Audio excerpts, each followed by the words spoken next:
In today's video, I'm going to teach you how to get Steam Guard backup codes for Lost Access Authenticator. If you've lost access to your Authenticator but still need to secure your account, backup codes are your safety net.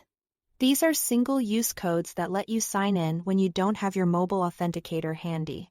Think of them as emergency keys and handle them with the same level of care. Start by opening the Steam desktop app and signing in. Once you are in, look to the very top left of the window and click the Steam icon to open the main menu. From there, select Settings. In the Settings panel, choose Security. This is where all your Steam Guard controls live and where you can manage recovery options.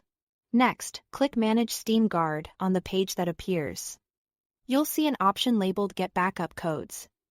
Go ahead and select that. Steam will now confirm that it's really you by sending a text message to the phone number you've registered with your account.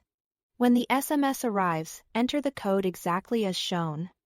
This step ties the backup codes to your verified number and prevents unauthorized access. After you verify via SMS, Steam will display a list of one-time use backup codes.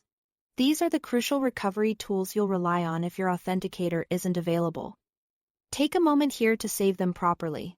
You can copy them and paste into a secure document, print them and store the page somewhere safe, or add them to a trusted password manager.